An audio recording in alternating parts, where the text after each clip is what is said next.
All right, let's take a look at this first quiz question. So we're setting up some sort of a graph to tell this story where we have a winery producing two goods.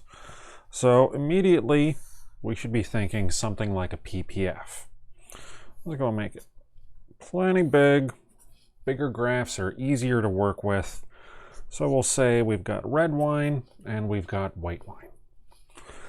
We have 5,000 gallons of capacity in the fermenters. So if we use that all for red wine, we'd have a maximum of 5,000. And if we used it all for white, we'd have a maximum of 5,000. If we connect those dots, we have some linear combination of red and white. So we could have 4,000 white plus 1,000 red and so on. So that's the easiest of these constraints to illustrate.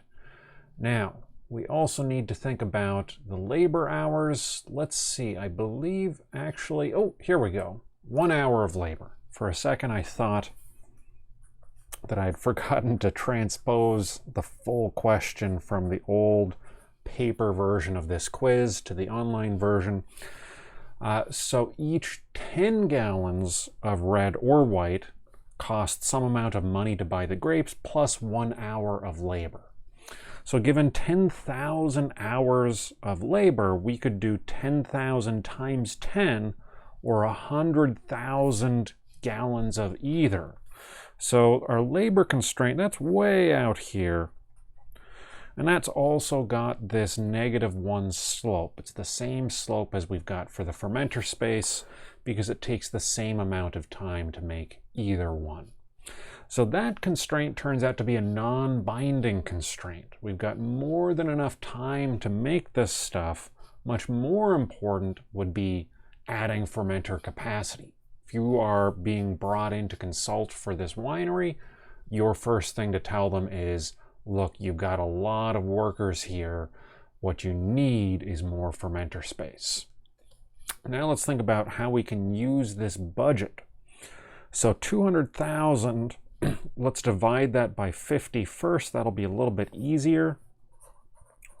200,000 divided by 50 is going to be the maximum number of tens of gallons of red wine we could produce.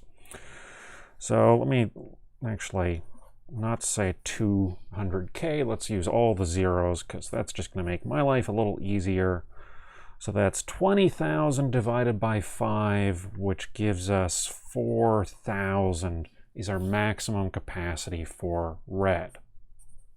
Now, another minor point before I get too far, this is going to make the graph a little bit messy, so I'm going to just kind of hint at what we're supposed to be doing here. When we're graphing an inequality, we need to also clarify which side of this line is part of the set of possibilities that we want to imply are available. So we could just show arrows pointing in. We could shade this whole area in.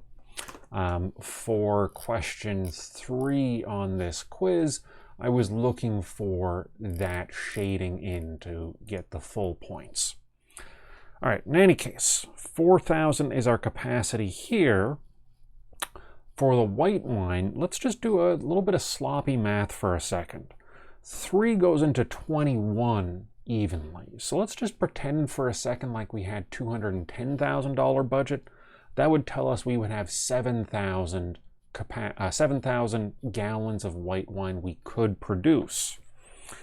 So it's going to be a little less than 7,000. So if we call this 7,000, we can just make this endpoint somewhere short of there.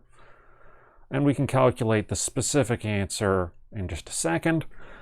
But what we know is if it's close to 7,000, again, the fermenter space is going to be the binding constraint. For the red wine, our budget is the binding constraint. If we wanted to focus exclusively on red wine, we need more money before we worry about more fermenter space. So, all told, what we can say is available, what is within our budget constraint, our budget in terms of labor and capital, and money to spend is this area in here. Underneath this line, all of this is possible. Over here, that's not possible. This is not available. Anything out here is not available, and for sure anything out here is not available. Here we don't have enough labor. Here we don't have enough fermenter space. Here we don't have enough money. And here we have enough money but not enough fermenter space. So if we wanted to make a lot of white wine, we're not going to be able to go any further than 5,000 gallons. Doing that uses up a lot of fermenter space, and it means that we're not using our full budget. And that's fine. We can use that budget for something else. If we try to make all red wine, we're going to use up all our budget, but we're going to have some spare capacity in our fermenters. If we can find a way to lease that fermenter space to another winery down the road, then great, we found another source of income. But if we are trying to, well, we're not going to use up all of our labor. We're going to have to lay off some workers or find something else for them to do because they're not contributing here, right? We just have too much labor available. So this particular point is an interesting point. This is where we've got two of our constraints crossing. This is not necessarily where we want to be. For example, if in our market we had very low demand for white wine, we would probably prefer to be down on this part of our range of possibilities, right? More red wine, even if it means not using all the fermenter space. This point in particular, what's going on is we are using up our entire budget and we're using all of our fermenter space. We're not going to be using all of our hours of labor. So let's just even forget that we even brought it up. So at this point, we're using all our fermenter space and all of our $200,000 budget. Right? Better would be to use all our fermenter space and have some money left over if it doesn't make a difference which of the two products we're making. Now, the real thing here is left out of this particular setup. We haven't asked, what do we want out of this? Do we want a lot of white wine? Do we want a lot of red wine?